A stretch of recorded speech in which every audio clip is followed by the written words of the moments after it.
y'all. I wish I was at French camp to be able to talk to you in person and particularly to visit. I certainly miss everyone. I haven't been there since COVID, and that's been quite a while. Probably the longest I've been away from French camp since I was overseas so long. Um, I told Mary Nell when she asked me to do this, I thought long and hard, but I thought, why not say thank you? Uh, there are so many people still at French camp, living in town, living on campus, that I want to say thank you to. I would love to say it in person, individually. That's what I had wanted to do. But I had surgery January 13th, on Friday the 13th, and it's been a slow and cumbersome recovery, not as quickly as what I want, and with some various side effects which have not been good, to say the least. But anyway, I had contacted quite a few of my classmates and asked them to give me some input on what they would like to say, not only to the faculty at French camp, but also to the people in town, the parents of our classmates who lived at French camp, who were such an influential part of our lives. I got quite a few things from people, all of which said French camp will always be what I consider home. It was home to me, it was home to my classmates. We talked about how we would go home at Christmas and then just couldn't wait to get back. That was true of me, even though I stayed some during the holidays. But also, I had friends who did not want to go home for the holidays and would occasionally come to my house here in Oxford, well, to my mother's home, and would stay during the holidays. Bobby Marcello, who passed away a couple of months ago, told me, well, when I asked him to write something, he said French camp was the only place I ever felt like I had a home. And that is true of quite a few other people who asked to remain nameless. But that is a truth. When I came to French camp, I came from a different background than the majority, well, I would say everybody. I had grown up in Houston, Texas. My dad designed jet propulsion engines for Pratt Whitney, Lockheed, and NASA. And I spent the summers going to the Astrodome, the fall going to rodeos. Our school took us to symphonies, to operas. We watched Andre Previn conduct the symphony. We saw Puccini, operas, all that kind of thing. I mean, I lived in a totally different world. And then my dad died. My mother moved us back here to Oxford because this is what she knew as home. I had 24 aunts and uncles and over 100 first cousins, all populating Lafayette County. Both my mom's family and my dad's were the original settlers here in Oxford, coming around 1820.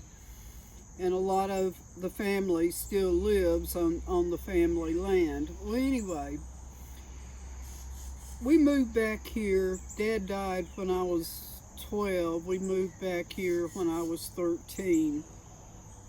No, we moved back here when we were 12. When I was 12, I was 13 when I went to French camp. And though Oxford was my mother's world, it was not the world I knew. And my dad died. My mother had difficulty, or as you might assume, with 3 rowdy kids, all pre-teens. And I had a difficult time adjusting to Mississippi and to a whole different lifestyle. And anyway, she put me in French camp, John in military school in South Carolina, and Brad was too young to go anywhere. So when I went to French camp, I was 13. I had been totally uprooted from the world I knew, and I was a 13-year-old confused kid. I remember my mother and my aunt took me to Heidelberg Dormitory. All my bags were packed. They left me sitting on the bed with all my luggage around, unpacked, and left. My dormitory parent came, Miss Bruns, and said, "You've got to go to the laundry now. You're going to be working in the laundry this summer." Of course, I had no idea what that was. So she pointed from the porch of Heidelberg Dormitory down the road to the green building, which was the school laundry. I was one scared kid. I didn't know what to expect. I knew nobody there. But I hiked myself down to the green laundry building. And there, meeting me at the door, was Miss Irene Taylor. And talk about a godsend. Miss Taylor took me into the laundry, said, "Hey, you know, it's going to be okay. I know you're scared, blah, blah, blah." And I sat myself down in that unair-conditioned laundry in June of the summer. But anyway, I knew I was going to be okay because I could tell Mrs. Taylor was somebody you could trust, and that she knew how to deal with kids. And I worked in that laundry all day long, except for the 1.5 hours I was in English. And pause. So anyway, with Miss Taylor, I cannot imagine how many kids throughout all the years Miss Taylor worked at French camp, how many kids she helped with the quilting. But with Miss Taylor, it was a life lived with a Christian heart, with a heart of Christ, and she lived it, and she was so comfortable with her faith. And I think that's how she got so many of us, and so many remember her with such warm feelings. One of my classmates was telling me that one of the most difficult things they had to do was to learn to discipline themselves during study hall, and for that, hour and a half, 2 hours we had study hall. And I heard Alex, I heard Alex Lawson's speech.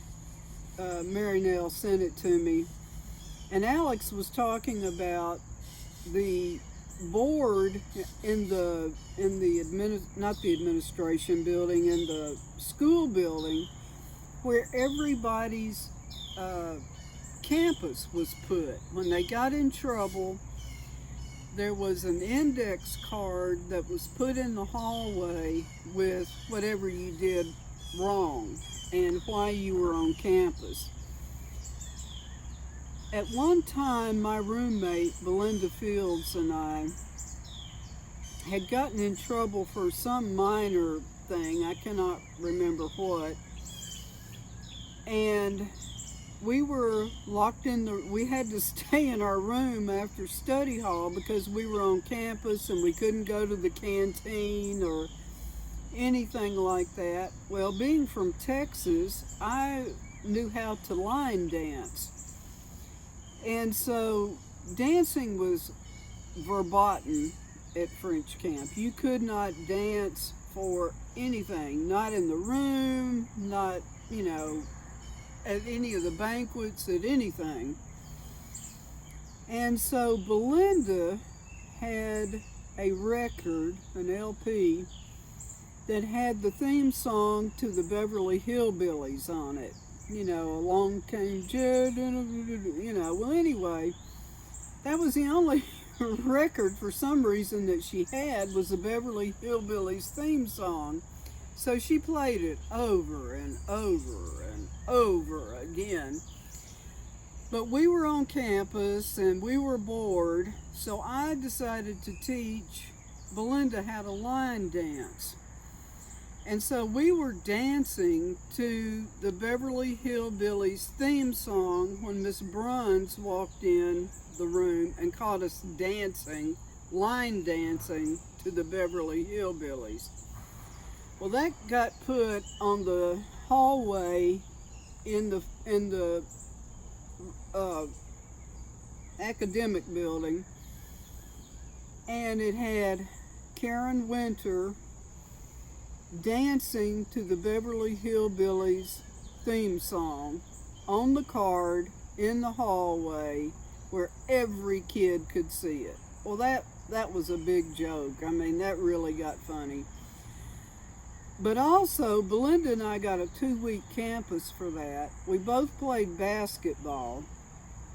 We could go and play at the girls' games, but if it was a home game, we had to leave the gym and go back to our dormitory and not watch the guys play.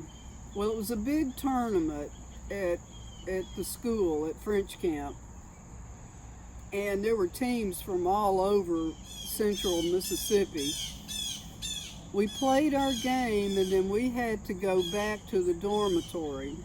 Well, it was at night, it was kind of late, and there were frogs all over the campus then. I mean, there were toad frogs hopping around everywhere you would step then. Well, Belinda and I decided we would catch some of them and put them in the dormitory while everybody else was out of the dorm at the basketball games. So we collected about 30 toad frogs, and we put them all over the dormitory while everybody was gone, including the house parent.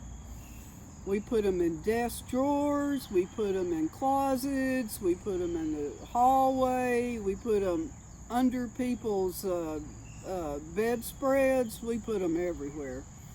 32 of them, 32 toad frogs. Well, when everybody got back from the last basketball game, there were frogs everywhere, and girls were screaming at the top of their lungs. I mean, because they were finding them in the bed, they were finding them in their drawers, they were finding them everywhere. Well, we got in trouble for that and put up in the hallway on Monday morning, and I think Mr. Allen had a sense of humor. That's the only thing I can come up with. Or Coach Cockrell, whoever did it. Karen Winter, 32 frogs in dormitory, 2 weeks campus. Well, of course, that got to be a big joke. And, everybody knew, what all you would get in trouble for things like that. But at least, through the years, there was humor. A whole lot of humor. But one thing I've got to say, too, is the faculty put up with a lot. And they put up with a lot from me, and they put up with a lot from a whole lot of other kids, I know. But I can honestly say, of the 4.5 or 5 years I was there, I never once saw any faculty member, raise their voice at a kid, myself included, even with all the occasional stuff I pulled. And again, I've got to say thank you for that. Having worked at a Christian boarding school in Africa, that was a good lesson I learned, seeing the faculty never really raising their voice, even at some of the stuff I pulled. And it was difficult, I know, because, I was in that situation myself. But I think example is one of the best teachers for sure. And I guess when I say what I'm most thankful for is the foundation laid for my Christian faith. I mean, every Sunday morning we walk, to the church, and every Sunday morning Miss Cockrell taught our Bible class, and then we had visiting preachers or Mr. Patterson for as the preacher on Sunday morning, and then devos through the week. But it laid a foundation, and that foundation is, I think, one of the most important things. That, with the example of the Christian faith that was lived out. But what I guess what I want to say from myself and from so many of my classmates is we are very thankful for that. And thankful for not just the faculty and staff, but the people in town. I became really good friends with a lot of the local people.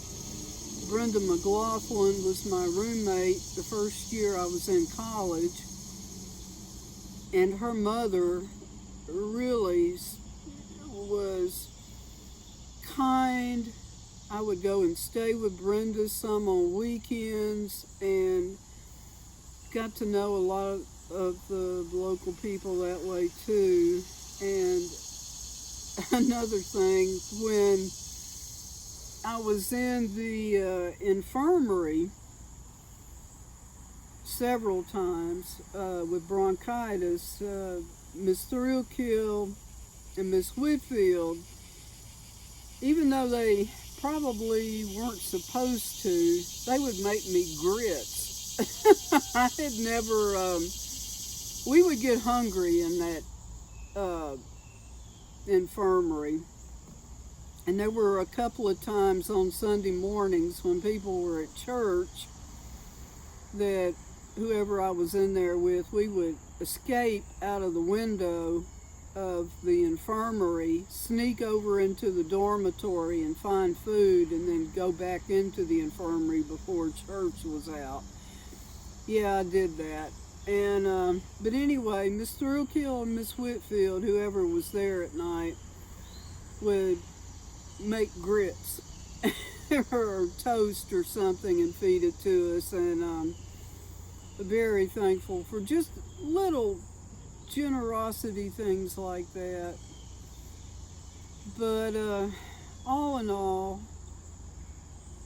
I just want to say thank you. And it's a rare occasion that someone is given the opportunity to say thank you. And from the bottom of my heart, I do say thank you for the foundation and for the life that I was given through French Camp.